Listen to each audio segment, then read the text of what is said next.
Cette année au Super Bowl s'est passé quelque chose d'inédit.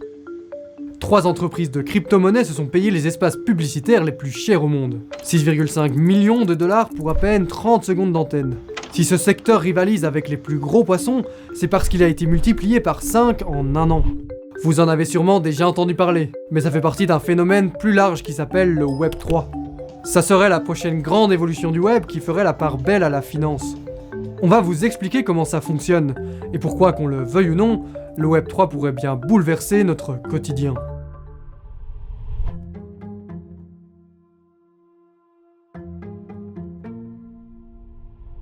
Si on vous parle de Web 3, c'est forcément parce qu'il y a un Web 2, mais aussi un Web 1. En fait, tout commence au début des années 90. Le scientifique belge Robert Caillot travaille au CERN, un laboratoire niché entre la Suisse et la France. Avec son collègue Tim Berners-Lee, ils ont mis au point une nouvelle invention, le World Wide Web. Déjà auparavant, les scientifiques utilisaient Internet pour échanger des documents.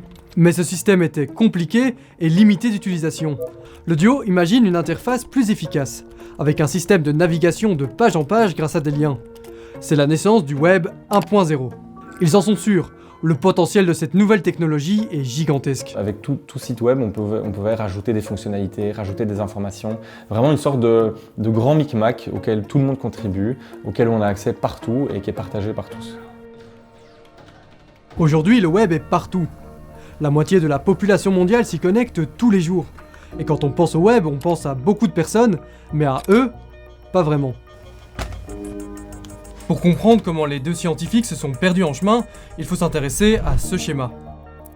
C'est la courbe de diffusion de l'innovation inventée par l'économiste Raymond Vernon dans les années 60. Selon lui, un produit passe par 4 grandes phases pour devenir de plus en plus conventionnel. En 1990, les deux scientifiques sont au tout début de la courbe. Ils sont dans la phase d'exploration. On a une phase de démarrage, une phase d'exploration de l'innovation qui est marquée par une grande incertitude technologique, avec de nouveaux entrants qui arrivent sur le marché, qui testent, qui explorent, qui font leurs premiers pas. Pour dévoiler leur invention à la communauté scientifique, le binôme enchaîne les démonstrations.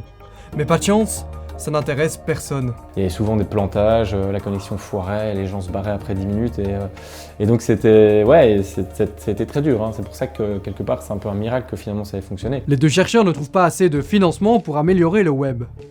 Alors ils ont une idée. Et donc ils se sont dit, on va libérer le code et n'importe qui dans le monde, n'importe quel informaticien, développeur, il va pouvoir nous bidouiller tranquille dans sa chambre un navigateur meilleur que le nôtre. Et c'est ce qui s'est passé. On a un étudiant de 22 ans dans le Midwest, au fin fond des États-Unis, dans sa chambre, qui a pris son ordinateur, qui a bidouillé un navigateur en quelques semaines. Cet étudiant, c'est Mark Andreessen. En 1992, il crée le navigateur Mosaic, qui deviendra plus tard Netscape. C'est un énorme succès.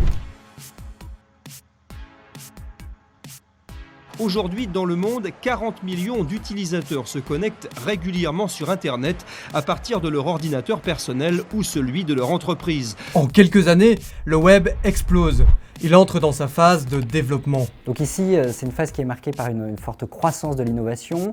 Les individus commencent à s'équiper, à développer des usages. Il y a de plus en plus d'entreprises qui se positionnent sur le marché. La concurrence devient exacerbée. Sur Internet, on peut lire les journaux du monde entier, écouter de la musique, visiter un musée et même acheter une voiture. Le mot d'ordre, c'est l'accès universel à l'information. Le pari est réussi pour ses créateurs. Le web est populaire. Mais pour Robert Caillot, c'est la désillusion. Pour des raisons pratiques, son projet utopique n'a pas pris. Le phénomène Netscape nous a coûté, je pense, au moins 5 ans de retard dans le reste des technologies. Mais c'est comme ça, c'est ainsi. Avec Mosaic, on va sur un site web, on n'a plus la capacité de l'éditer, de le modifier, d'ajouter des post-it, des remarques, etc. En fait, de contribuer à ce foisonnement, ce savoir. Les utilisateurs sont passifs et se contentent de consulter des pages. Alors à force de grandir, les moteurs de recherche prennent de plus en plus de place et commencent à supplanter leurs concurrents. Selon la courbe de Vernon, le web passe à la phase de maturité. On a là aussi un nombre d'entreprises qui diminue, c'est-à-dire que par le jeu des fusions et acquisitions, par le jeu des faillites aussi, on a quelques acteurs plus importants qui tirent leur épingle du jeu. Les entreprises nées par milliers dans le secteur des nouvelles technologies, victimes de la dure loi du marché. Au tournant des années 2000, le web finit par entrer dans sa 4e phase, le déclin. Beaucoup d'argent avait été investi dans le secteur, mais ça n'était rentable que pour une poignée d'acteurs. Alors le marché se crache. Mais tout n'est pas fini pour le web, il doit se réinventer. Bianca vient d'avoir 17 ans. Le soir après les cours, pas de télé ni de téléphone avec ses copines, elle préfère le chat, comprenez les forums de discussion sur internet. Puisque plein de sites web ferment et plient bagages, les utilisateurs se mettent à produire eux-mêmes du contenu et à interagir entre eux. C'est la naissance des blogs. C'est un ensemble d'initiatives qui place l'usager au cœur des dispositifs, mais qui le place de manière à faire en sorte qu'il soit en mesure d'interagir avec la plateforme et d'interagir avec d'autres usagers. Cette promesse renoue avec l'intention initiale de web participatif de Robert Cailliot et de Tim Berners-Lee. C'est le web 2.0. Des sites de blogging en tout genre se multiplient. Mais en 2004, un certain Mark Zuckerberg a une idée. Il crée un réseau social pour les étudiants d'Harvard. Le succès est immédiat. Très vite, Facebook s'étend au monde entier, et ce genre de projet devient la pierre angulaire du Web 2. Les arguments de vente principaux, ce sont la liberté d'expression et la sociabilité. If we can succeed in making it so that everyone across the world, or even a very large percentage of people are using Facebook and all of the different applications in the development community to share information and connect with the people around them, then that's a really powerful change in the world. Mais progressivement, certains acteurs comme Google, Facebook ou Twitter grandissent plus que d'autres et finissent par engloutir la concurrence. Alors, comme l'avait fait Robert Cailliot quelques années auparavant, c'est au tour de Tim Berners-Lee de marquer son désaccord sur ce que le web est devenu. Pour rester en haut de la chaîne, les géants du web doivent être rentables à tout prix. Mais cette logique a donné lieu à des scandales comme à propos des données personnelles, de l'addiction aux plateformes ou encore des fake news. Et donc, est-ce qu'ils ont vraiment redonné du pouvoir aux consommateurs ? L'idée c'est que rien n'est moins sûr. À force d'être critiqué, le modèle du Web 2 s'érode. Et début 2022, le groupe Facebook, devenu Meta, subit sa plus grosse chute jamais connue. Alors, comme des années auparavant, c'est le signe que le web doit se réinventer. Et ça tombe bien.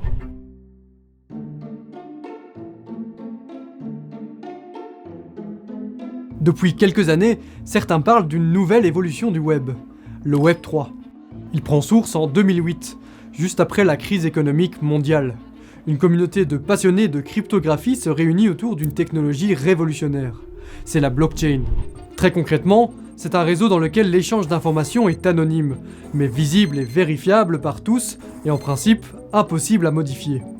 C'est grâce à ça qu'une monnaie virtuelle comme le Bitcoin existe. Car plus besoin de faire confiance à un tiers comme à un État ou à une banque, et ça change tout. Les acteurs qui assurent la promotion, la diffusion de cette technologie ont tendance à mobiliser un ensemble d'arguments consistant à dire qu'on va vers un web plus décentralisé, un web qui donne plus de pouvoir, plus de place aux utilisateurs qui sont désormais en mesure de contrôler les données. Le Bitcoin a fait du bruit, et des centaines de projets autour de la blockchain se sont développés. Alors des acteurs traditionnels du web, des jeux vidéo ou de la finance s'y sont intéressés, et à côté de ça, des plateformes en ligne spécialisées comme Binance, FTX ou Crypto.com comptent des millions d'utilisateurs. Ce Web 3, pour qu'il devienne un bien de consommation courante et qu'il atteigne un marché de masse, en fait, il faudrait que nous soyons aujourd'hui dans la phase de développement de l'innovation, donc marquée par une forte croissance et surtout des usagers qui vont adopter cette technologie et qui vont s'équiper avec ces plateformes, etc. Le téléphone, l'Internet 3G et son ordinateur portable ont totalement modifié ses habitudes jusqu'à sa vie professionnelle. On l'a vu, des grandes évolutions technologiques ont marqué le web et bouleversé les comportements des utilisateurs. Les termes crypto, NFT ou métaverse peuvent paraître tout droit sortis de la science-fiction. Mais avec des efforts de marketing, le secteur fera tout son possible pour faire en sorte que la blockchain devienne lambda. Tout est en place pour que le Web 3 suive la courbe de Vernon, et que dans un avenir plus ou moins proche, des acteurs du secteur dominent le paysage technologique. Alors les crypto-monnaies ne remplaceront probablement jamais les billets de banque et ne redonneront pas de pouvoir aux utilisateurs, mais pourraient bien un jour faire partie de nos vies, qu'on le veuille ou non. I think maybe there will be a big change also how we invest our money by these new technologies, and it's maybe not for everybody at the moment, but this is a high probability that this will come.